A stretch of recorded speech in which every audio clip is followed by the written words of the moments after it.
The moment Nora Hale's marriage ended, she was wearing a midnight blue dress and holding a glass of champagne she hadn't touched. Her husband stood on stage at the Pinnacle Awards Gala, bathed in the spotlight, holding a crystal trophy above his head. 300 people in designer clothes applauded. Cameras flashed. Victor Hale smiled like he'd been born for this moment. "Thank you so much!" Victor's voice boomed through the speakers. "This is incredible. I have to thank my amazing team at Hale Innovations. You guys are absolute rock stars." Nora sat at table 7 watching. After 8 years of marriage, she knew every one of his gestures. The head tilt that made him seem humble. The pause before delivering a line he'd rehearsed. The smile that said he was exactly where he wanted to be. "I also need to thank our investors who believed in the vision from day one," Victor continued. "And I have to give a special shout-out to Lydia Crane, our strategic advisor. Lydia, you've absolutely revolutionized how we think about brand positioning. This award honestly belongs to both of us." He gestured to a woman in red at table 6, mid-20s, beautiful, confident. She smiled and gave a small wave. Nora had only seen her once before tonight, the day she gave her the job offer. Victor kept talking, innovation, risk-taking, the future of the industry. Every word polished, every gesture calculated. He was good at this. He'd always been good at this, but with all he said, he never said Nora's name. When Victor finally walked off stage, trophy in hand, grin still perfect, their table erupted. Congratulations flew from every direction. Champagne bottles appeared, backslaps and handshakes. An investor named Marcus Chen stood, raising his glass high. "To Victor," Marcus announced loudly enough for nearby tables to hear. "And to the woman behind his success." Everyone at the table lifted their glasses, turned to smile at Nora. Victor laughed. Not a small, a chuckle. Not a nervous laugh, a real, full laugh that made people at the next table turn around. "Behind me?" Victor said, still grinning. He looked right at Nora. No, Nora's more beside me, quietly supporting. Isn't that right, darling?" Nora's smile didn't move. "Of course." Someone laughed nervously. Then another person. Within 5 seconds, the entire table was laughing because when successful men make jokes, people laugh. The woman in red, Lydia, leaned forward slightly from table 6. Her voice carried just far enough. "Victor's brilliant, all on his own. He doesn't really need someone holding his hand anymore." More laughter, lighter now, uncomfortable. Victor raised his glass. "Exactly. It's evolution, right? We all have to grow past where we started, move forward." He was still looking at Nora when he said it. Something cold settled in Nora's chest. Not anger, not even hurt. Just a quiet, clear understanding. She picked up her champagne, took one slow sip, set it down with careful precision. "Excuse me?" she said softly. "I need some air." She stood, smoothed her dress, walked toward the terrace doors at the back of the ballroom. Not a single person at her table looked up. If you've ever felt invisible to someone who used to see you, you know exactly how Nora felt in that moment. And trust me, this is just the beginning. The terrace was empty, cold. The city spread out below like scattered stars. Nora gripped the railing and waited for something to happen. Tears, anger, heartbreak. Nothing came. Just that same cold clarity. 8 years.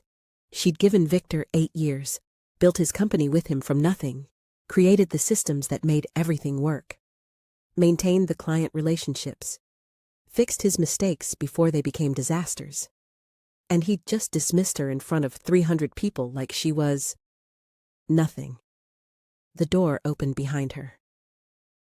That was brutal to watch. Nora turned. A man stood in the doorway. Tall, dark suit, mid-30s, with the kind of presence that said he didn't need to announce himself. She recognized him immediately. Ethan Castellano. Everyone in their industry knew the name. "I'm fine," Nora said automatically. "No, you're not." Ethan stepped onto the terrace, keeping a respectful distance. "But you will be. You don't know me." "I know enough." Ethan's eyes were sharp, assessing but not unkind. "I know you built half of what Victor Hale just took credit for. I know investors call you when they want real answers. I know employees trust your judgment more than his." Nora stared. "How?" "I pay attention." Ethan pulled a business card from his inside pocket, held it out. "When you're ready to build something without him, call me." Nora didn't take it. "Why would you invest in me?" "Because I've been watching Victor Hale for 3 years. He's a good salesman, charismatic. But the actual strategy? The operational brilliance? That's not him." Ethan stepped closer. "That's you." He pressed the card into her hand gently. "What happened in there wasn't just disrespectful," Ethan said quietly. "It was stupid. He just threw away the smartest person in his organization because he was too insecure to share credit." Nora looked down at the card. Heavy stock, simple design. Just a name and a number. "Think about it," Ethan said. "When you're ready." He walked back inside, leaving her alone with the city lights and a business card that suddenly felt heavy with possibility. But Nora shook her head, slipped the card into her clutch. She wasn't ready to give up on her marriage. Not yet. Not after 8 years. Victor had been her first love, her partner. They'd built something together once. They could fix this. She just needed to try harder. Nora went home alone that night. Victor came in around 3 a.m. She heard him stumble through the front door, curse softly when he bumped into something. He smelled like whiskey and perfume when he collapsed into bed beside her. Not her perfume. Something floral, expensive, young. Nora lay perfectly still in the dark, eyes open, listening to Victor's breathing slow into sleep, and told herself she was imagining things. Victor was working hard. The company was growing. Late nights were normal. The perfume was probably from hugging clients at the after-party. There was a rational explanation. There had to be. Because the alternative, that her husband was having an affair, was impossible. Victor loved her, didn't he? The next morning, Victor was gone before Nora woke up. He'd left a note on the kitchen counter. "Early meeting. Don't wait up tonight either. Busy week." Nora stood in their pristine kitchen, holding the note, feeling something shift inside her chest. When had busy week become Victor's default? When had he stopped kissing her goodbye? When had they stopped having breakfast together? She couldn't remember. Her phone buzzed. A text from her friend Clara. "Coffee this week? Feel like I haven't seen you in forever." Nora stared at the message. When was the last time she'd had coffee with Clara? 2 months? 3? She'd been so focused on supporting Victor, on being the perfect wife, that she'd let everything else slip away. "Yes, I'd love that," Nora typed back. She needed to talk to someone. Because despite what she'd told herself all night, despite every rational explanation she'd constructed, one truth kept pushing its way to the surface. Something was very, very wrong with her marriage, and deep down, Nora was terrified she already knew what it was. Coffee with Clara happened 3 days later at a small cafe tucked away from the business district.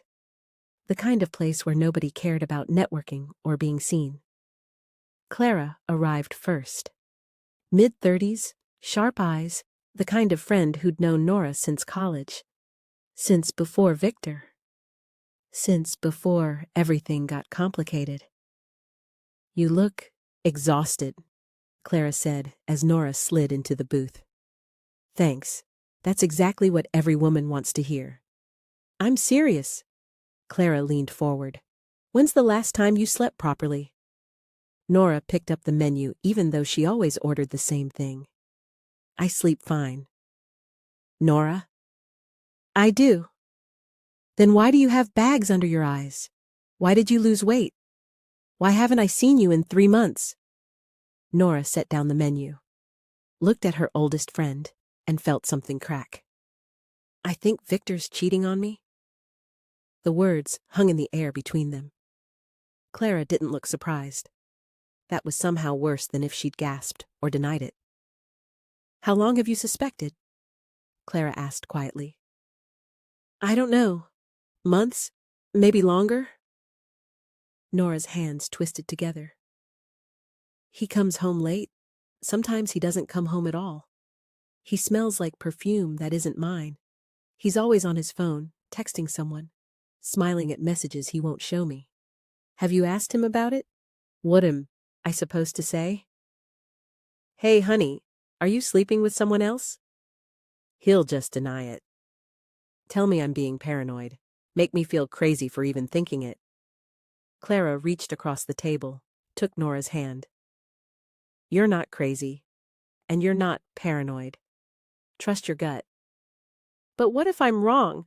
What if he's just stressed about work and I'm creating problems that don't exist? Nora, listen to yourself. You're making excuses for him. Because I love him. The words came out louder than Nora intended. She lowered her voice. I love him, Clara. He was my first real love. We built a life together, a company, a home. I can't just throw that away because of a feeling. Clara was quiet for a long moment. You know I've never been Victor's biggest fan. I know. But I stayed quiet because you loved him, because you seemed happy. But Nora, you don't seem happy anymore. You seem like you're disappearing. I'm not disappearing. When's the last time you did something for yourself? When's the last time Victor asked about your day? Your dreams? When's the last time he made you feel like you mattered? Nora opened her mouth. Closed it. She couldn't remember. Maybe I'm not doing enough, Nora said finally. Maybe I need to try harder. Be more interesting. More exciting. Maybe if I... Stop. Clara's voice was firm. Don't do that. Don't blame yourself for his choices. But Nora was already spiraling, already making a plan. Valentine's Day was in 2 weeks. She'd do something special, romantic. Remind Victor why he fell in love with her in the first place. She just needed to try harder.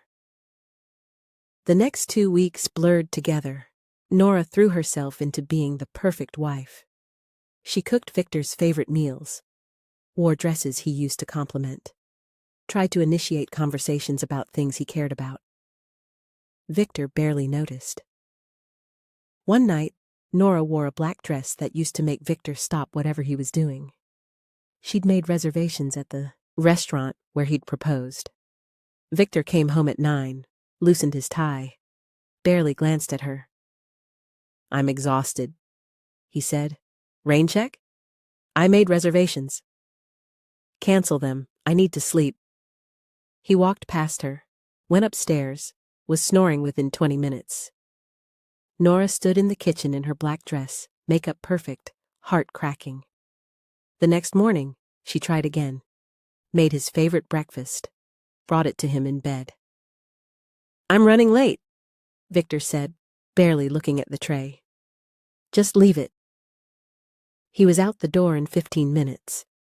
Nora sat on their bed, staring at the untouched breakfast, and felt something dangerous building inside her chest. Desperation. If you're wondering how far Nora will go to save her marriage, stick with me, because what she does next is both heartbreaking and a little bit crazy. And if you're enjoying this story so far, hit that subscribe button. Trust me, you won't want to miss what happens on Valentine's Day. Valentine's Day came with cold rain and gray skies. Nora spent the entire day preparing. She went to 3 different stores to find the perfect lingerie. Black lace, expensive. The kind that made her feel beautiful and terrified at the same time. She stopped at the florist. Bought roses. Not cheap ones, the kind that smelled like promises. She went to the butcher. Got the perfect cut of steak. Victor's favorite. At home, she cooked for hours. Steak with garlic butter. Roasted vegetables. The chocolate souffle Victor always ordered at restaurants, but claimed was too complicated to make at home. She set the table with their wedding china. Lit candles, put rose petals on the stairs leading up to their bedroom. She showered, did her hair, put on the lingerie and a silk robe over it. Sprayed his favorite perfume on her neck and wrists. By 7 p.m., everything was perfect. By 8 p.m., Nora was starting to worry. By 9 p.m., her phone buzzed. A text from Victor. Working late. Big client. Emergency. Don't wait up. Probably won't make it home tonight. Nora stared at the message, at the candles burning low, at the dinner getting cold, at the rose petals that suddenly looked pathetic instead of romantic. Something inside her snapped. She didn't think, just acted. Pulled out her phone, scrolled through her contacts, found the name she was looking for. Lydia Crane, the strategic advisor. The woman in red from the gala. Nora hit call before she could talk herself out of it. The phone rang twice. Then a smooth, confident voice answered. Hello? This is Nora Hale, Victor's wife. A pause. Then, Mrs. Hale, what can I do for you? You can stay away from my husband. Lydia laughed, actually laughed. I'm sorry, Lydia said, not sounding sorry at all. I'm not sure what you're implying. I'm not implying anything. I'm telling you, stay away from Victor. Mrs. Hale, I'm a professional consultant working with your husband's company. If you have concerns about our working relationship, perhaps you should discuss them with Victor. I'm discussing them with you. Are you?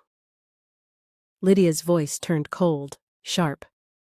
Because it sounds like you're harassing me, calling me on Valentine's Day, making accusations. It's honestly kind of sad. Sad? Yes, sad. You're obviously threatened by me, and I understand why. But calling me won't change anything. Nora's hand tightened on the phone. What's that supposed to mean? It means Victor and I have something you and Victor don't have anymore. Chemistry, passion, a future. The words hit like physical blows. You're lying. Am I? Lydia's voice dropped lower, almost intimate. Ask yourself this, Mrs. Hale. When's the last time your husband looked at you the way he used to? When's the last time he couldn't wait to see you? When's the last time he chose you over work? Nora couldn't breathe. And just so we're clear, Lydia continued, you should probably prepare yourself. Victor's going to need to tell you something soon. Something important. What are you talking about? I'm pregnant, Mrs. Hale, with Victor's baby. The world stopped. Nora had wanted a baby for 3 years, had brought it up repeatedly. Victor always said the same thing. Not yet. Let's wait until the company's more stable, until we have more time. But he'd had time to get his mistress pregnant. You're lying, Nora whispered. I'm not, and honestly, I'm glad you called. Saved me the trouble of having this conversation.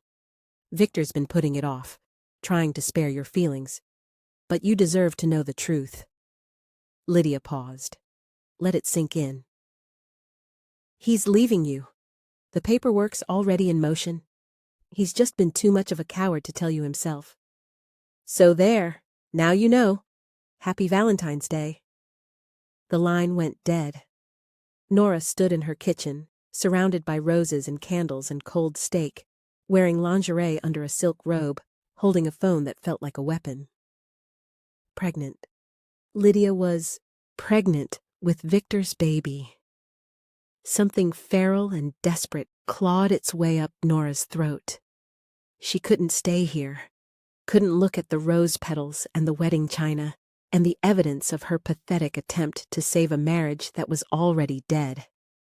She needed to get out, needed noise, needed to feel anything other than this crushing, suffocating pain. Nora walked upstairs like a woman possessed, threw open her closet, found the dress Clara had bought her 2 years ago, the one Nora had never worn because Victor said it was too revealing. Red, tight, the kind of dress that demanded attention. Perfect. She changed quickly, grabbed her heels, her purse, checked her reflection in the mirror. She looked wild, dangerous. Nothing like the careful, composed wife who'd spent all day cooking dinner for a husband who didn't come home. Good. It was Valentine's Day. And if Victor could go out and get someone else pregnant, Nora could damn well go to a club. She was going to get drunk. She was going to dance. And maybe, just maybe, she was going to do something stupid enough to make this pain stop. The club was loud, dark, pulsing with music that Nora could feel in her chest. She ordered a drink at the bar, then another, then another. The room started to blur, soften. The pain became distant, manageable. Her phone was somewhere in her purse. She should text Clara, tell her where she was. Nora pulled out her phone, squinted at the screen, found Clara's name, typed, "Come get me, too drunk, need help," hit send. A man approached, mid-30s, decent-looking, smiled at her like she was interesting. "Can I buy you a drink?" he asked. Nora looked at him, this stranger who saw her, who wanted her attention. "Sure," she said. They talked, or maybe he talked, and she nodded. Nora couldn't quite focus. Everything felt liquid, unreal. The man was still talking. His hand found her waist, pulled her closer. "Want to get out of here?" he asked. Nora's brain felt slow, foggy. I should probably... Come on, just for a bit." His hand tightened on her waist. And suddenly, someone was there. Tall, dark suit, familiar. "She's not going anywhere with you." Nora blinked, tried to focus. Ethan Castellanos stood between her and the stranger, his posture protective, his eyes cold. "Who the hell are you?" the man demanded. "Someone who's making sure she gets home safely. Back off." "I wasn't doing anything." "You were taking advantage of a drunk woman. Leave. Now." The man muttered something under his breath, but backed away. Disappeared into the crowd. Ethan turned to Nora. His expression softened. "Are you okay?" "I'm fine," Nora slurred. "Why are you here?" "You texted me." "I texted Clara." "You texted me."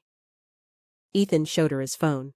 Nora squinted at the screen, saw her message, saw Ethan's name at the top instead of Clara's. "Oops." "Yeah, oops." Ethan's hand was gentle on her elbow. "Come on, let's get you out of here." "Don't want to go home." "You're not going home. You're coming with me." And Nora, too drunk and too broken to argue, let him lead her out into the cold February night. Nora woke up to sunlight stabbing through her eyelids and a headache that felt like someone was hammering nails into her skull. She groaned, tried to roll over, realized she was wearing something that wasn't hers. Her eyes snapped open.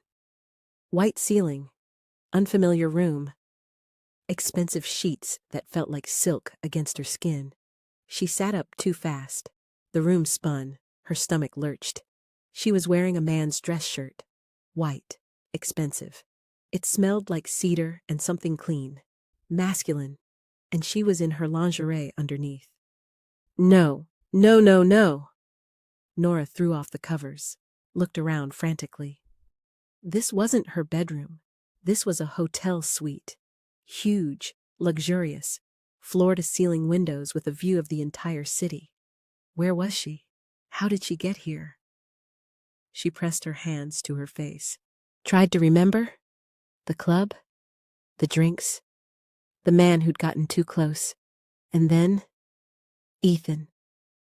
Ethan Castellano had shown up, and now she was in a hotel room wearing his shirt. Oh, God! Nora stood up too quickly, grabbed the bedpost as the room tilted. She looked around desperately for her dress. Her shoes, anything. Her heels were by the door, but her dress was nowhere. Through the open bedroom door, she could see into the living area of the suite. And there, on the couch, was Ethan Castellano, asleep, shirtless. One arm thrown over his eyes, his chest rising and falling with steady breaths. Nora's heart stopped. She'd slept with him. She must have. Why else would she be in his shirt with no memory of the night? Why else would he be shirtless on the couch? Panic clawed at her throat. She needed to leave. Right now. Before he woke up. Before she had to face whatever happened last night. Nora grabbed her heels, clutched them to her chest, tiptoed toward the door. You're stealing my shirt. She froze. Ethan hadn't moved. His arm was still over his eyes, but he was clearly awake. I can't find my dress, Nora stammered. Room service took it. You threw up on it. Mortification washed over her in a hot wave. I what? Threw up on your dress, in my car, actually, but we won't talk about that. Ethan finally moved his arm, looked at her. His eyes were tired, but not unkind. How's your head? It's fine. I'm fine. I should go. Probably not in my shirt. I'll send it back. Nora, stop. Something in his voice made her freeze, not commanding, just patient, like he was dealing with a spooked animal. Ethan sat up slowly, ran a hand through his hair. Nothing happened last night. You're shirtless. Because you're wearing my shirt. I'm in my underwear. Because I took off your dress, which you'd thrown up on, after you made several attempts to take it off yourself and nearly fell over. Nora's face burned. I don't remember. I don't. Any of that. I know. You were pretty far gone. Ethan stood up. You texted me from the club, said you needed help. When I got there, some guy was trying to convince you to leave with him. You were barely standing. Fragments of memory flickered. The man's hand on her waist. Ethan's voice, cold and protective. I brought you here because you said you didn't want to go home. Ethan continued. You started telling me about your husband and his mistress and the baby. You started crying. A lot. Then you threw up. I got you cleaned up, gave you my shirt, and put you to bed. And you slept on the couch. I slept on the couch. Nora sank into a nearby chair, put her face in her hands. This is humiliating. It's honest. Ethan walked to the kitchenette, started making coffee. You had a really bad night. You needed help. That's nothing to be embarrassed about. I drunk texted you. You meant to text your friend Clara. You hit my name by mistake. How do you know about Clara? You told me last night, between bouts of crying and philosophical discussions about why men are terrible. Nora looked up. What did I say? That Victor's mistress is pregnant. That you'd wanted a baby for years and he always said no. That you spent all day yesterday making Valentine's Day dinner and he didn't come home. Ethan poured coffee into 2 mugs. That you called the mistress and she told you Victor's leaving you.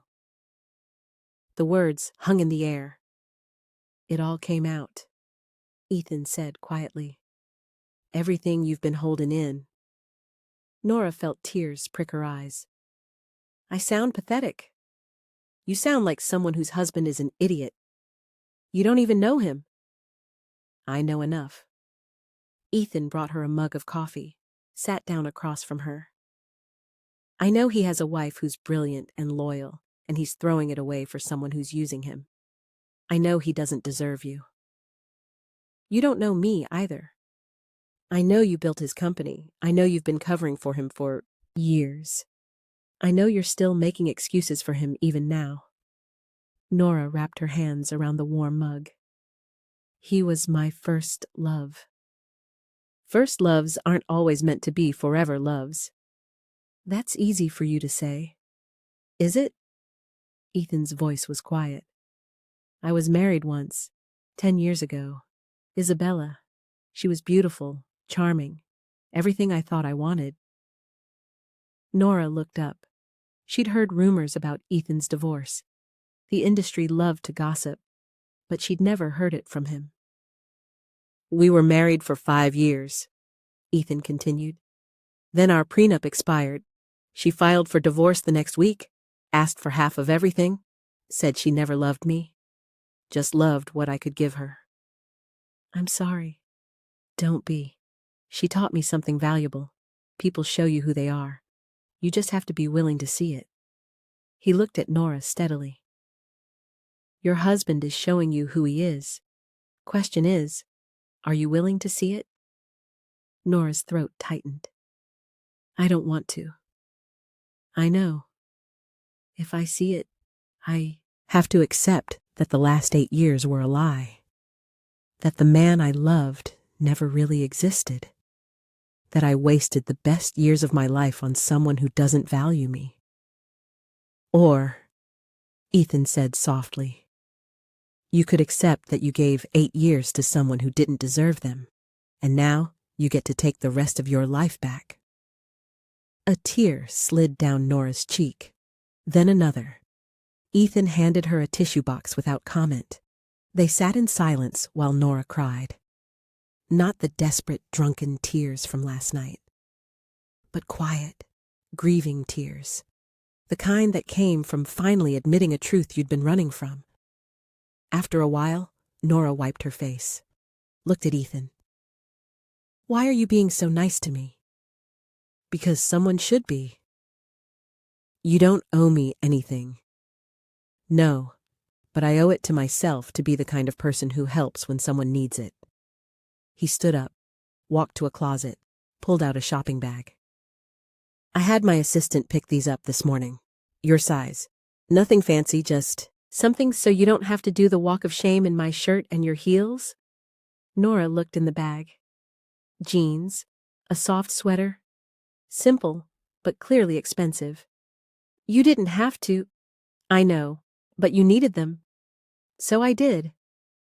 Fresh tears threatened.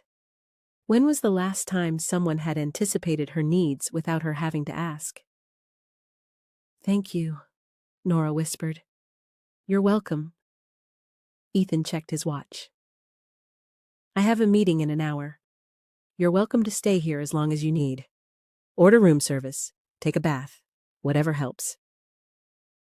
This is your suite? I own the hotel. This floor is my personal residence when I'm in the city. Of course he owned the hotel. Of course this wasn't just some random room. Why did you bring me here specifically? Nora asked. Because it's private, because I knew you'd be safe here, and because I thought you might need somewhere that wasn't home when you woke up. He'd been right. Ethan grabbed a shirt from the closet. There's food in the kitchen. Extra toiletries in the bathroom.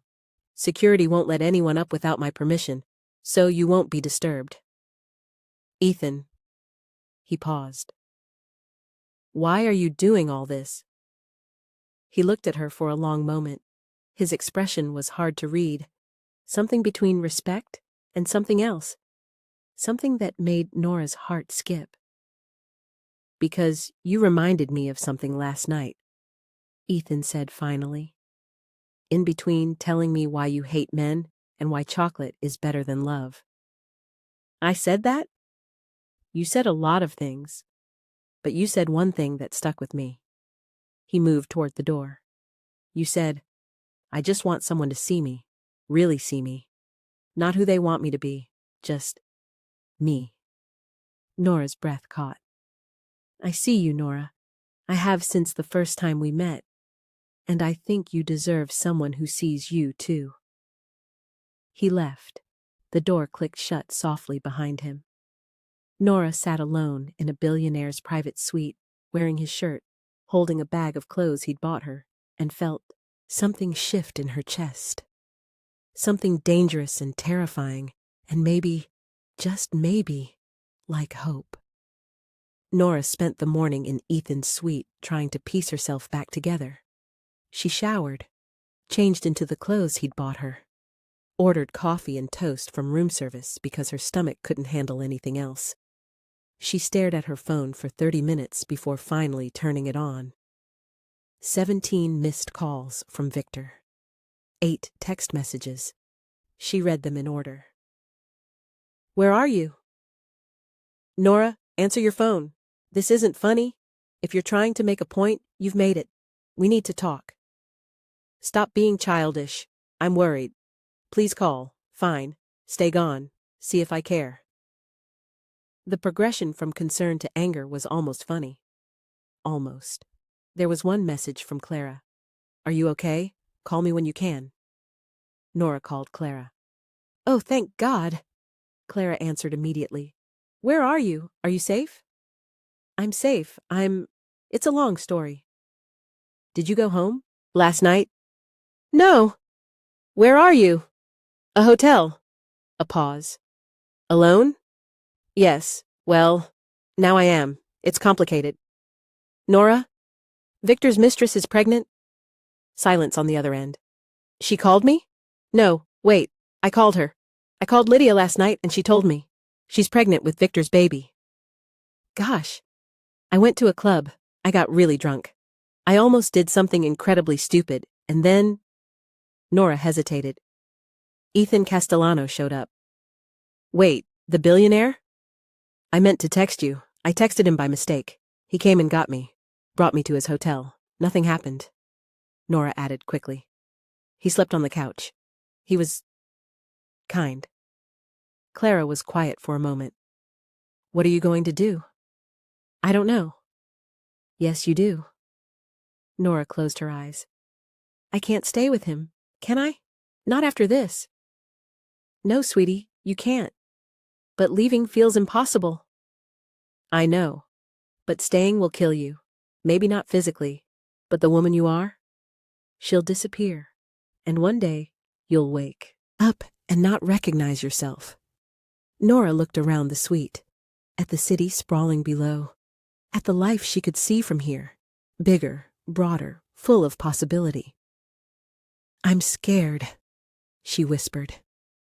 "I know, but you're also strong, stronger than you think." After they hung up, Nora sat for a long time, just breathing, just being. Her phone buzzed again. "Victor, I'm coming home for lunch. You better be there. We need to talk about your behavior last night." Her behavior. Something cold settled over Nora. Fine. If Victor wanted to talk about behavior, they'd talk about behavior. Nora grabbed her purse, her new clothes, walked out of the suite with her head high. She was going home, but not for the reason Victor thought. Victor's car was in the driveway when Nora arrived. She walked in through the front door, found him in the living room, whiskey glass in hand. At 1 in the afternoon. "There you are." Victor stood up. His words were slightly slurred. "Where the hell were you?" "Out." "Out where?" "Does it matter?" "Yes, it matters. You disappeared on Valentine's Day. Didn't answer your phone. Do you have any idea how that looks?" Nora stared at him. "How it looks?" "People are going to talk, Nora. They're going to wonder what's wrong with us." "People should wonder what's wrong with us, Victor. Because something is very wrong with us." "Don't be dramatic." "I called your mistress last night."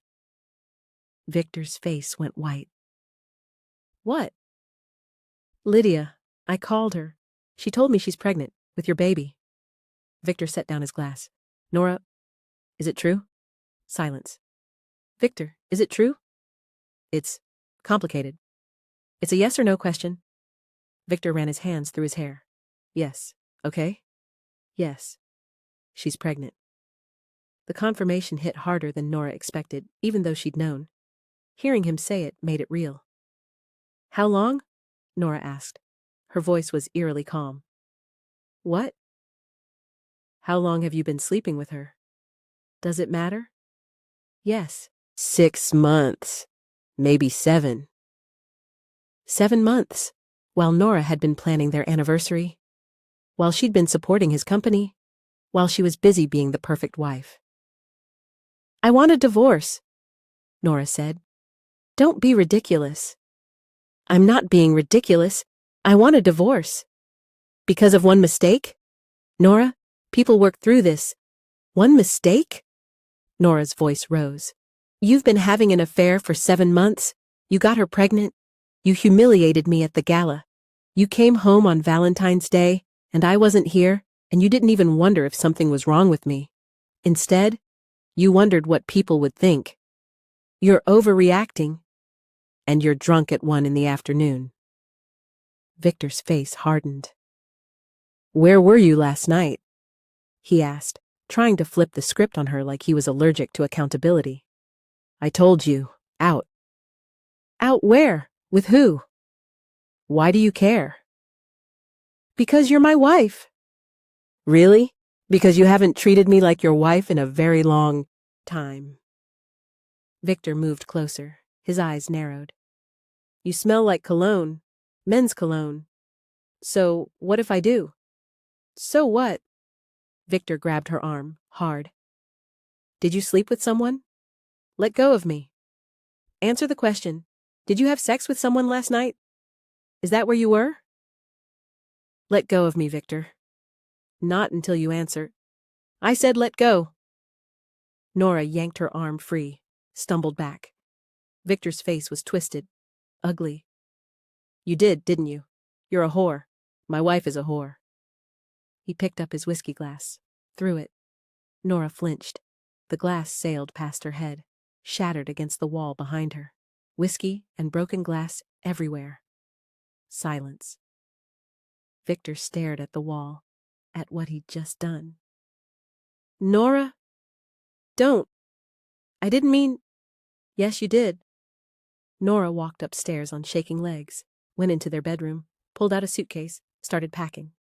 Victor appeared in the doorway. What are you doing? Leaving? You can't leave. Watch me. Nora. I'm sorry. I didn't mean to. I just got angry. You threw a glass at my head, Victor. I wasn't aiming at you.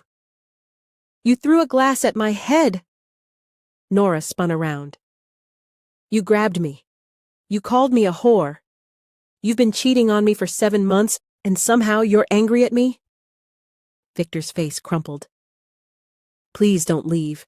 We can fix this. I'll end things with Lydia. She's pregnant with your baby. We can figure it out. I don't want to figure it out. Nora's voice cracked. I don't want to fix this. I don't want to try anymore. I'm done, Victor. I'm done fighting for someone who doesn't fight for me. She zipped the suitcase, grabbed her purse, walked past Victor without looking at him. Down the stairs, past the broken glass and the whiskey stain on the wall. Out the front door, into her car, and she drove. She drove until she found herself back at the hotel. Ethan's hotel, because it was the only place that felt safe. The hotel lobby was busy with afternoon check-ins, business travelers, tourists, people living normal lives. Nora stood at the reception desk with her suitcase, her hands still shaking, her makeup smudged from crying in the car. I need a room, she told the clerk. Whatever you have available, the young woman typed on her computer. We have a Deluxe King on the 14th floor. That's fine. I'll take it. How many nights? Nora opened her mouth, closed it. How many nights? How long did it take to untangle a marriage? A life? I don't know yet. Can I decide as I go? Of course. I'll just need a credit card. Is there a problem? Nora turned. Ethan stood behind her, suit jacket over his arm, looking like he'd just come from a meeting. "Mr. Castellano," the clerk said, straightening immediately. "No problem at all. I was just helping this guest." "Mrs. Hale is my guest," Ethan said smoothly. "Put her room on my account." "That's not necessary," Nora started. "It's already done." Ethan looked at the clerk. "The Rosewood Suite. Have her bags sent up." "Of course, Mr. Castellano." Ethan gently took Nora's elbow, guided her away from the desk, toward the elevators. "You don't have to," Nora began. "I know. I can pay for my own room." "I know that too." They stepped into the elevator. Ethan pressed a button. The doors closed, sealing them in quiet. "What happened?" Ethan asked quietly. Nora stared at the elevator floor. "I went home." "And?" "Victor was drunk, waiting for me. We fought. He threw a glass at the wall, nearly hit me." Her voice was flat, emotionless. "So I left." Ethan's jaw tightened. "Did he hurt you?" "Not physically, not really. He grabbed my arm, but—" "He grabbed you?" "It's fine. I'm fine." "Nora." Ethan waited until she looked at him. "It's not fine.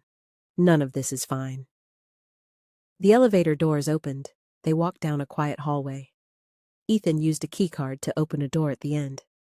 The Rosewood Suite was beautiful, spacious, living area, separate bedroom, floor-to-ceiling windows with views that stretched for miles.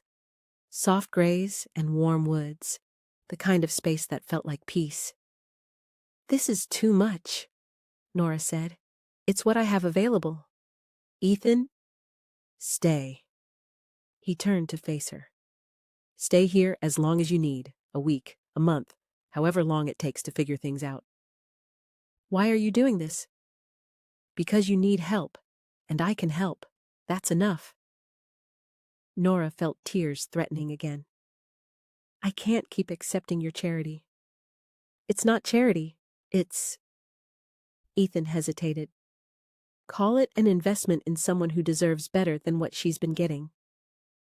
A knock at the door, a bellhop with Nora's suitcase.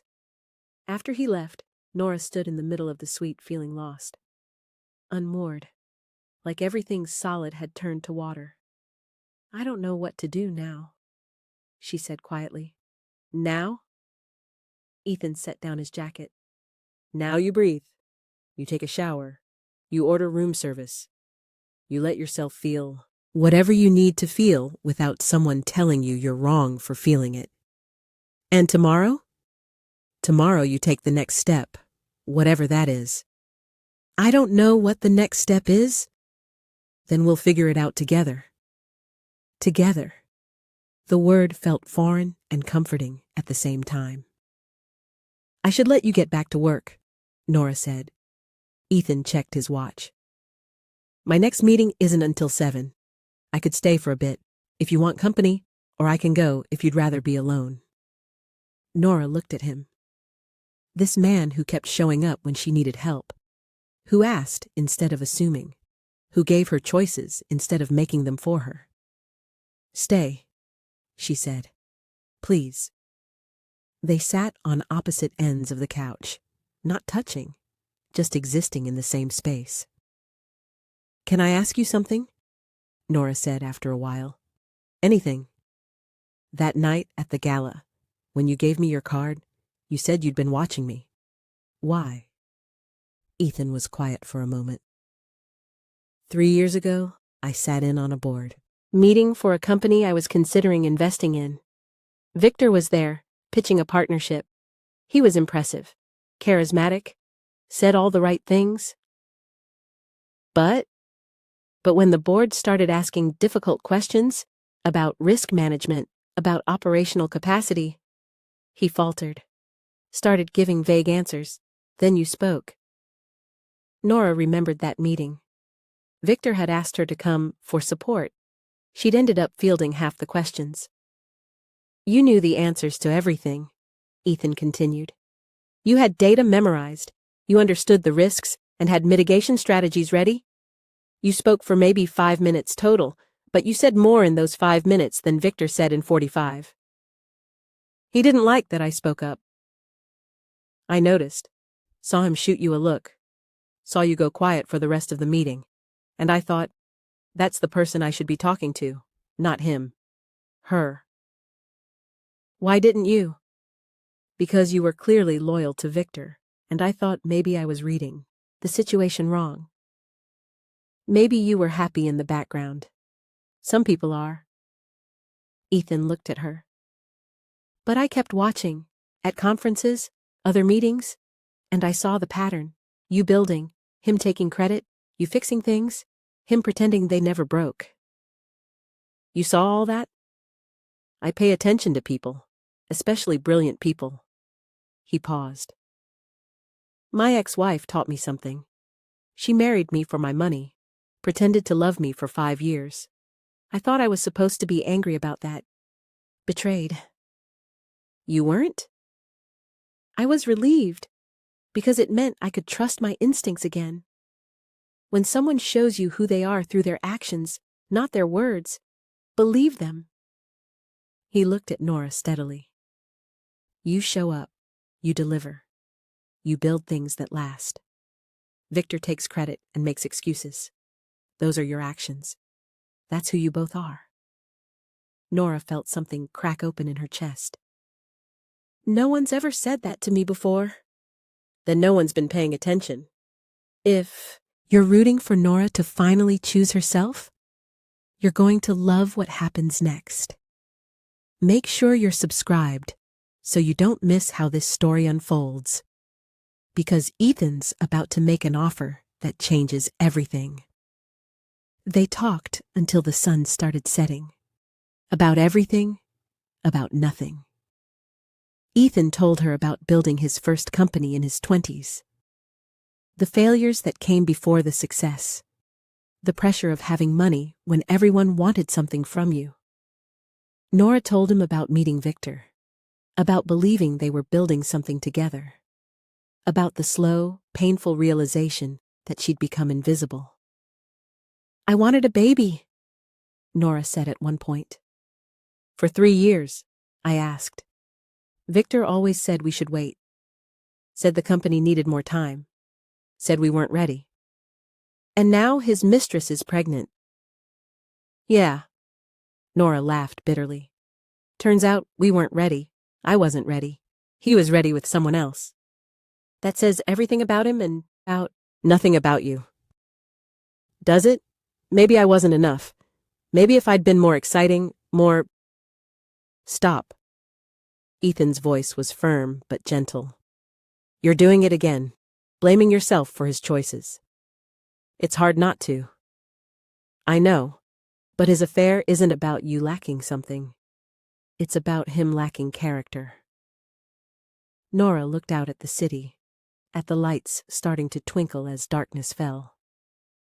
I don't know who I am without him, she admitted. We've been together for 8 years.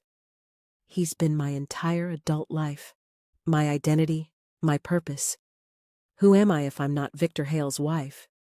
You're Nora Chen, the woman who built systems that revolutionized client retention, the strategist that investors call when they want real answers, the person who can walk into a board meeting and command respect with 5 minutes of speaking. You remember my maiden name? I told you. I pay attention. Something warm unfurled in Nora's chest, dangerous and terrifying and possibly wonderful.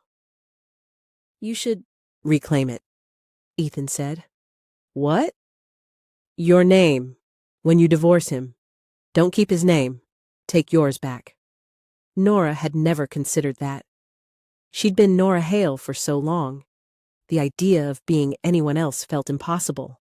But maybe impossible was exactly what she needed. There's something else you should consider, Ethan said. What? My offer, from the gala, to finance your own firm. Nora shook her head. I can't think about that right now. Why not? Because I'm in the middle of a divorce. My life is falling apart. Starting a business right now would be insane. Or, Ethan said, it would be exactly what you need. Something to build. Something that's yours.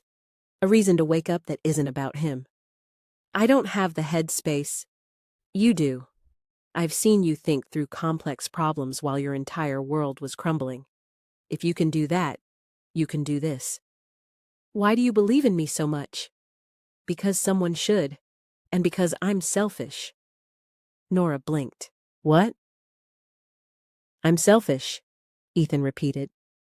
I want to invest in you because I think you'll make me money. I think you're brilliant and undervalued, and the best investment opportunity I've seen in 5 years. That's not selfish. That's business. It's both. Ethan stood up, walked to the window. But I'm also selfish because I like talking to you. I like watching you think. I like the way you don't perform, or pretend, or try to be someone you're not. Nora's heart skipped. Ethan, I'm not saying this to pressure you, or to take advantage while you're vulnerable. I'm saying it because honesty matters to me, and I want you to know where I stand. Where do you stand? He turned to face her. I stand wherever you need me to be. If you need a friend, I'm your friend. If you need an investor, I'm your investor. If you need someone to just sit with you while you figure your life out, I can do that too. And if I need more than that? The words slipped out before Nora could stop. Them. Ethan's expression softened. Then we'll cross that bridge when you're ready to cross it, not before. What if I'm never ready? Then we don't cross it, and that's okay too. Nora stood, walked over to him. They stood side by side, looking out at the city. You're very patient, she said. I'm very interested in things that are worth waiting for. Ethan. Nora turned to face him. What are we doing here? Right now, we're two people having a conversation. You know what I mean? He looked at her, really looked at her. What do you want us to be doing? I don't know. I'm still married, technically. Everything's a mess. I don't know what I want. That's okay. You don't have to know right now. Don't you want to know? Of course I want to know. But what I want doesn't matter as much as what you need. And what you need is time, space, room to breathe without someone else's expectations crushing you. Nora felt tears burn her eyes. Why are you so understanding? Because I've been where you are. Maybe not exactly, but close enough. After my divorce, I was lost. Didn't trust anyone. Didn't trust myself. I needed people to give me space to figure out who I was without her. Someone did that for me. I'm doing it for you. A tear slipped down Nora's cheek. Ethan reached up slowly, gave her time to pull away. When she didn't, he gently wiped the tear away with his thumb. You're going to be okay, he said softly. It doesn't feel like it right now, but you will be. How do you know? Because you're stronger than you think. Because you've been carrying dead weight for years and you're still standing. Imagine what you'll do when you're not carrying it anymore. Nora laughed through her tears. Is that your investor pitch? Invest in yourself because you're not carrying dead weight anymore? Is it working? Maybe. Ethan smiled. Then my work here is done. He checked his watch. I really do have to go, but I'll be back. Tomorrow. We can talk about next steps if you want, or we can just order room service and watch bad movies. Your choice. Bad movies sound good. Then bad movies it is. He grabbed his jacket, headed for the door, paused with his hand on the handle. Nora, you're going to get through this, and when you do, you're going to be unstoppable. He left. Nora stood alone in the suite, looking out at the city, and felt something she hadn't felt in years. Hope. Real, solid hope. Over the next 3 days, Ethan visited every evening. He brought food, asked about her day, never pushed, never demanded. He told her about hotels and investments and the stupidest business decisions he'd almost made. She told him about Victor's company, about the systems she'd built, about the clients she'd maintained for years. On the third evening, Ethan brought ice cream and vodka. Nora opened the door, saw him standing there with both, and burst out laughing. "What is this?" This is grandmother brought me after my divorce. She said, you need something sweet and something strong, sometimes separately, sometimes together." "Your grandmother sounds wise?" She was terrifying, but yes, also wise. They sat on the floor of the suite, backs against the couch, eating ice cream straight from the carton. They sat in comfortable silence for a while. "Can I ask you something?" Nora said. "Always." "Why do you own a hotel? You're an investor. Seems like a weird business to be hands-on with." "My grandmother owned it. Left it to me when she died. I thought about selling it, but every time I came close, I'd remember her standing in the lobby, greeting guests, making everyone feel welcome. So, I kept it. Had it renovated, use it as a home base." "That's sweet. That's sentimental. There's a difference." "Maybe sentimental isn't a bad thing." Ethan looked at her. Something shifted in his expression. "Maybe it's not." The air between them changed, charged. Nora's heart started beating faster. "Ethan, I should go," he said quickly, standing up. "It's late. You should rest." "You don't have to go." "Yes, I do." He looked at her. "Because if I stay, I'm going to want to do something I shouldn't do while you're still married and vulnerable and figuring your life out." "What if I want you to stay?" "Then I'm going to remind you that you're still married and vulnerable and figuring your life out, and that I promise to respect your boundaries even when you're not sure what they are." Nora stood up. "You're very stubborn." "I'm very patient. There's a difference." "Everyone keeps telling me there's a difference between things." Ethan smiled, moved toward the door. "Get some sleep, Nora. Tomorrow we'll talk about your business plan." "I don't have a business plan." "Yes, you do. You just haven't written it down yet." He left, and Nora stood in her suite, realizing something terrifying. She was falling for Ethan Castellano.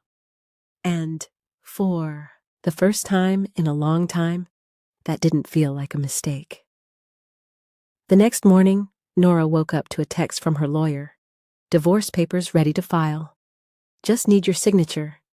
Can meet today if you're ready." Nora stared at the message. Was she ready? She thought about Victor, about 8 years of marriage, about the dreams they'd had. Then she thought about the broken glass, the accusations, the baby that wasn't hers. She typed back, "I'm ready. Let's file today."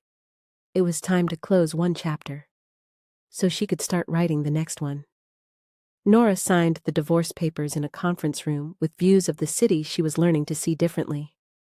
Her lawyer, Jennifer Park, was efficient and kind. She walked Nora through every page, explaining rights and assets and clauses that would protect her. "You're entitled to more than 18%, Jennifer said. "With this documentation, we could argue for 30, maybe 35. "I don't want more than I earned." "You earned more than 18%. "Maybe, but I don't want this to be about taking from him. I want it to be about claiming what's mine." Jennifer studied her for a moment. "You're different than most people who sit in that chair." "How?" "Most people want blood. You want freedom." Nora signed the last page. "Maybe freedom is better than blood." "Maybe it is." The papers would be served to Victor within 24 hours. By this time tomorrow, her marriage would officially be over. Nora waited to feel something: sadness, regret, loss. Instead, she felt lighter. That evening, Ethan showed up with Chinese takeout and a leather portfolio. "What's that?" Nora asked, letting him in. "Your business plan, or the start of one?" "I told you, I don't have—" "You spent 3 hours yesterday telling me about your ideas for a consulting firm, about the clients who need operational strategy, about how you'd structure it differently than Victor's company. I took notes." He opened the portfolio. Inside were pages of typed notes, organizational charts, financial projections. "You did this?" "I had my assistant help, but yes, this is everything you said, organized into something concrete." Nora stared at the pages, saw her ideas, things she'd barely let herself think about, laid out in black and white like they were real, like they were possible. "Ethan, this is a starting point. It's not finished. We'd need to refine the projections, nail down your target clients, figure out operational costs. But it's a foundation." Nora sat down slowly, reading through the pages. It was all there.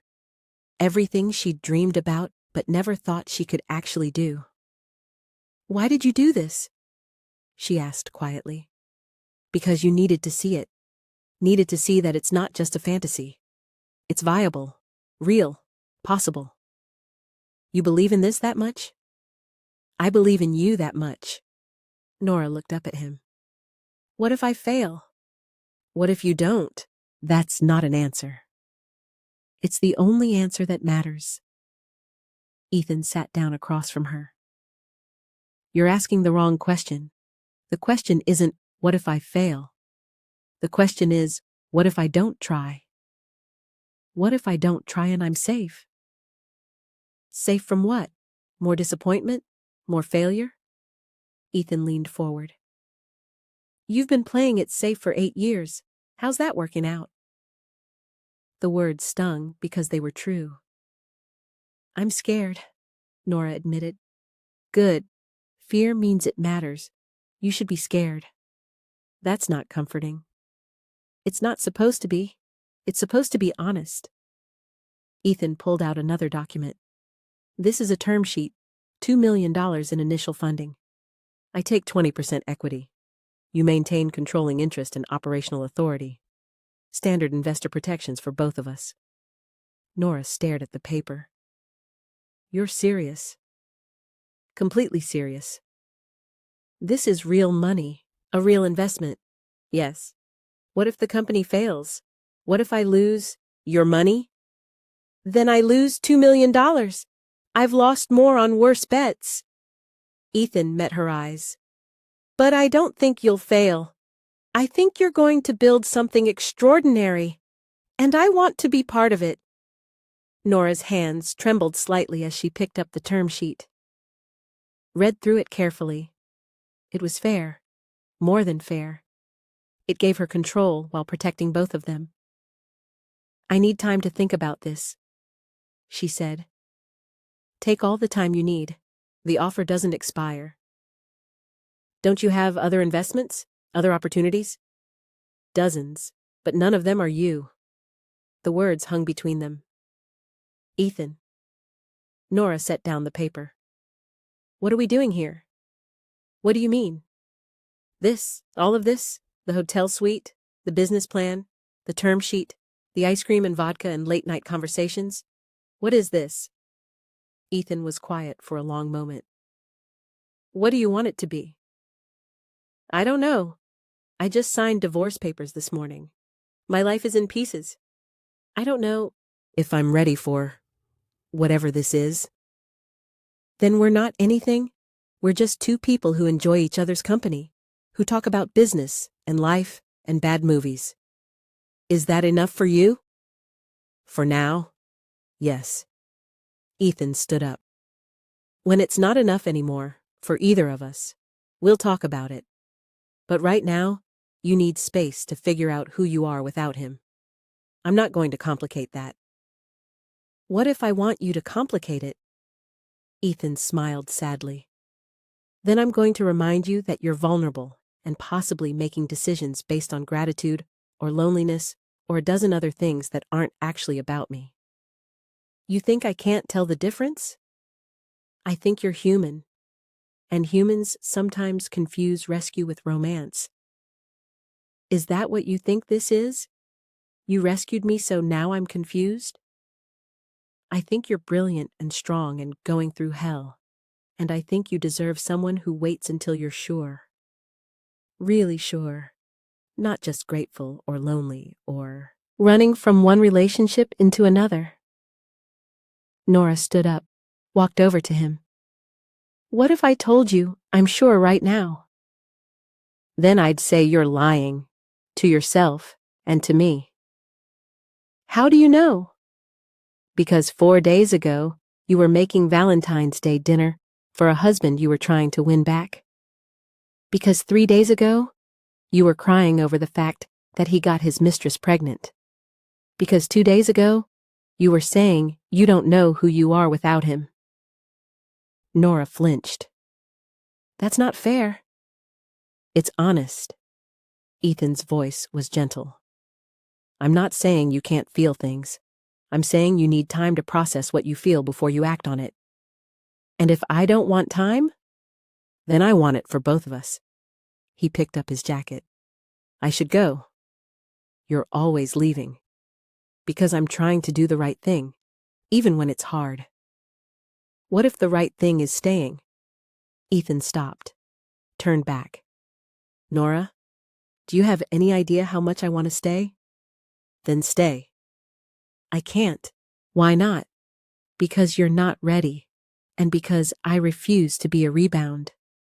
I refuse to be the relationship you run to because you're running from him. When we happen, if we happen, it's going to be because you chose me. Not because you needed rescue. Not because you were lonely. Because you actually want me. For who I am. Not for what I represent. That's very noble. That's self-preservation. Ethan moved toward the door. I've been where you are. After my divorce, I would have done anything to feel wanted again. I made some bad choices, hurt some people who didn't deserve it. I won't do that to you, or to myself. He left. Nora stood alone in the suite, frustrated and confused, and possibly a little bit in love with a man who refused to take advantage of her vulnerability, which somehow made her want him even more. The next day, the divorce papers were served. Victor showed up at the hotel at 11 a.m., demanding to see Nora. Security called up. Mrs. Hale, there's a Victor Hale in the lobby. Says he's your husband. He's quite insistent. I'll come down, Nora said. She took the elevator down, her heart pounding. This was the first time she'd seen Victor since she'd left. He stood near the windows, pacing. He looked terrible, unshaven, rumpled suit, dark circles under his eyes. When he saw her, his face crumpled with relief. Nora, thank God, you can't do this. Can't do what? This. He waved the divorce papers. 18% of my company? You can't be serious. I'm completely serious. That's insane. You didn't build that company, I did. Nora felt something cold settle over her. Really? You built the client retention system? You designed the operational framework? You maintained relationships with investors when they got nervous? That's not the same as building. It's exactly the same. I built the foundation. You built the facade. Victor's face reddened. You're being vindictive. I'm being fair. My lawyer wanted me to ask for 30%. I asked for 18. Because you know you can't prove. I have documentation. 8 years of emails, strategy documents, client testimonials. I can prove every claim I'm making. Your lawyer knows it. That's why he's going to tell you to settle. Victor stared at her. You've been planning this. No, I've been doing my job and documenting it. Those are different things. Since when do you talk like this? Since when do you... He stopped.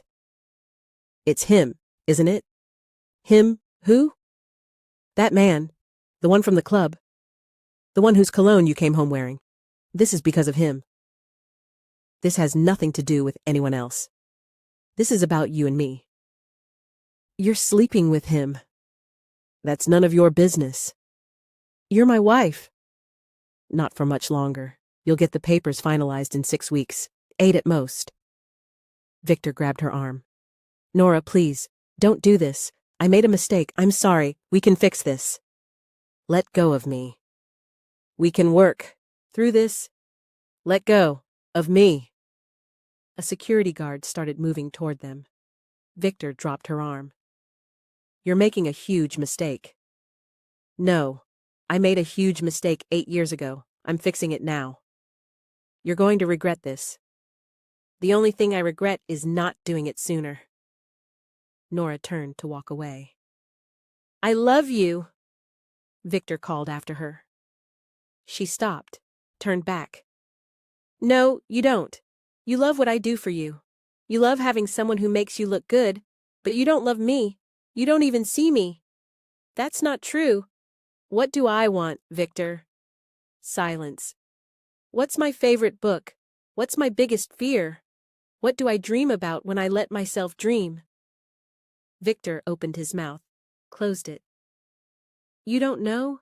You never asked, because you never cared. Nora felt tears prick her eyes but refused to let them fall. I loved you. For 8 years, I loved you. Built a life with you. Sacrificed for you. And you laughed at me in front of 300 people. I was drunk. You were honest. For the first time in years, you were completely honest about how you see me, and I finally listened. Nora. Sign the papers, Victor. Let me go. It's over. She walked toward the elevator. You'll fail without me, Victor shouted. Whatever you're planning, whoever you're planning it with, you'll fail. Nora pressed the elevator button, turned back one last time. You know what's funny? You really believe that? You really think I need you? She smiled, sad but certain. But I don't. I never did. You needed me. You just didn't realize it until it was too late. The elevator doors opened. She stepped inside. The last thing she saw was Victor standing in the lobby, looking lost and small, and nothing like the man she'd thought she'd married. Upstairs, Nora collapsed on the couch and cried. Not for Victor, not for the marriage, but for the 8 years she'd given to someone who'd never valued them. For the woman she'd been, who'd thought love meant making yourself smaller so someone else could feel bigger. Her phone buzzed, a text from Ethan. How did it go? She typed back. It's done. Really done. 3 dots appeared, disappeared, appeared again. Want company? Or should I give you space? Nora stared at the message. Thought about Ethan's words from last night. About needing time. About not confusing rescue with romance. He was right. She knew he was right. But she also knew something else. She didn't want to be alone right now. Company would be good, she typed. But just as friends. Nothing more. Just as friends. He agreed. I'll bring food. 20 minutes later, Ethan arrived with Thai food and no expectations.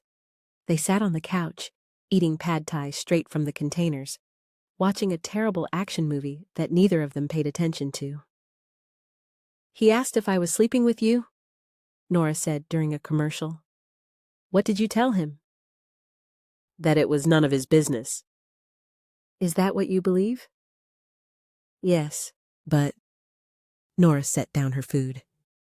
I want you to know, I'm not sleeping with anyone, in case you were wondering. I wasn't wondering. No? I trust you. Even though we barely know each other? I know you. Maybe not everything about you, but I know who you are. That's enough. They sat in comfortable silence. Can I tell you something? Nora asked. Always. Last night, when you left, I was angry. I thought you were being stubborn, playing hard to get or something. And now? Now I think you were being kind. Kinder than I deserved. You deserved kindness all along. You just weren't getting it. Nora turned to look at him. Thank you. For waiting. For respecting me enough to wait. They went back to the movie. Halfway through, Nora's head drooped onto Ethan's shoulder. He didn't move, didn't pull away. Just sat there, letting her rest, while the movie played and the city lights twinkled outside. And for the first time in weeks, Nora felt safe. Really, truly safe. Not because someone was rescuing her, but because someone was respecting her enough to let her save herself. The divorce was finalized 6 weeks later. Nora reclaimed her maiden name, Chen. It felt like taking back a piece of herself she'd lost. She signed the papers, walked out of the lawyer's office, and didn't look back. Within 3 months, Chen's strategic consulting was operational. Small office, 2 employees, 5 committed clients, 3 of them former Hale Innovations accounts who'd been waiting for Nora to strike out on her own. Ethan's $2 million investment was approved. 20% equity, but Nora maintained control. It was fair, professional, and it gave her the runway she needed. They kept things quiet at first. The relationship. Nobody needed to know yet. The business was new, the divorce was fresh, and neither of them wanted their personal life to overshadow what Nora was building. But at night, Ethan would come to her apartment. She'd moved out of the hotel after 2 months, and they'd cook dinner together, talk about clients and strategy, fall asleep tangled together on her couch.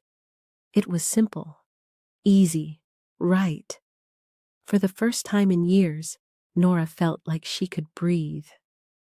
Victor, meanwhile, was unraveling. The news spread quickly through their industry. Nora had left, taken key clients, started her own firm. People started asking questions. If she was that valuable, what did that say about Victor? His company's numbers started slipping. 2 more clients left. The board called emergency meetings, and Lydia's pregnancy was showing. She pushed for marriage. Victor stalled. The affair that had seemed exciting when it was secret felt suffocating now that it was public. Lydia wasn't Nora. She didn't understand the business, couldn't anticipate problems, couldn't fix things when they broke. She just wanted the title, the ring, the legitimacy. One evening, Victor showed up at Nora's office. She was working, late, reviewing a proposal. Looked up to see him standing in her doorway, looking haggard. "How did you get past security?" she asked. "I told them I was a client." "You're not. Can we talk? Please?" Nora considered sending him away, but something in his face, something defeated and lost, made her pause. 5 minutes. Victor sat down across from her desk, looked around at her modest but functional office. "You did it. Actually did it. Did you think I couldn't?" "I don't know what I thought." He rubbed his face. "The company's falling apart. Clients are leaving. The board wants me to step down as CEO." "I heard." "You heard? People talk." Victor laughed bitterly. "Of course they do. Everyone knows now that you were the one holding it together, that I was just the face." Nora said nothing. "Lydia's pregnant. You knew that." "I knew. She wants to get married, wants me to make her Mrs. Hale." He looked up. "But that's your name. Was your name. And I keep thinking about how I threw that away, threw you away. Victor, I'm not asking you to come back. I know that's impossible. I needed you to know that I see it now. What I had. What I lost." "Okay." "That's it? Just okay?" "What do you want me to say?" "I don't know. That you forgive me? That you understand?" Nora leaned back in her chair. "I don't forgive you. Not yet. Maybe not ever. But I don't hate you either. You taught me something important. What? That I don't need someone else to validate my worth. I know what I'm capable of. I don't need you or anyone to see it for it to be real. Victor's eyes were glassy. I'm sorry for all of it. I know. Are you happy? Nora thought about Ethan, about her company, about the life she was building on her own terms. Yes, I really am. Victor nodded, stood up. Then I'm glad. You deserve it. He left. Nora sat at her desk for a long time after he was gone, feeling something close to closure. On a cool evening, 6 months later, Ethan took Nora to the roof of his hotel. They'd been together for 8 months now. Still quiet about it publicly, but everyone close to them knew. I have something for you, Ethan said. If it's another business opportunity, I'm at capacity. It's not. He pulled out a small box. Nora's heart skipped. Ethan, before you panic, it's not what you think. Open it. Inside was a key, simple, silver. What's this? A key to my place, the penthouse. I want you to move in. Nora looked up at him. You want me to move in with you? I want to wake up next to you every morning. I want to come home to you every night. I want to build a life with you, not just a business, a life. That's a big step. It is, but I'm ready if you are. Nora looked at the key, at the city spread out below them, at the man who'd waited patiently while she found herself. I'm ready, she said. Yeah? Yeah. Ethan kissed her, soft and certain and full of promise. 1 year after the Pinnacle Awards Gala, Nora stood on a different stage. She was accepting the Innovation in Leadership Award for building a company that prioritized strategy over spectacle, substance over style. In the audience, Ethan watched with pride. Clara sat beside him, beaming. And somewhere across town, Victor watched the live stream from his much smaller office, understanding fully what he'd lost. Nora's acceptance speech was brief, and the audience couldn't get enough of her. Afterward, Ethan met her backstage. How does it feel? He asked. Different than I expected. Good different. The best different. Ready to go home? Home. They're home now. The penthouse overlooking the city where everything had changed. Almost. There's one more thing I need to tell you. What's that? Nora took his hand, placed it on her belly. I'm pregnant. Ethan's eyes went wide. Are you serious? Completely serious. About 10 weeks. 10 weeks? How long have you known? 2 weeks. I wanted to be sure before I told you. Ethan pulled her into his arms, held her like she was the most precious thing in the world. We're having a baby, he whispered. We're having a baby. And standing there, surrounded by the life she'd built, the man she loved, and the future stretching out before her, Nora Chen realized something profound. She hadn't just survived the worst year of her life. She'd used it to become the person she was always meant to be. Strong, independent, loved, not because someone chose her, but because she chose herself.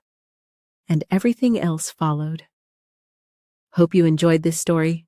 Don't forget to like, comment, and subscribe to this channel for more captivating stories. Thank you so much for watching, and see you in the next video.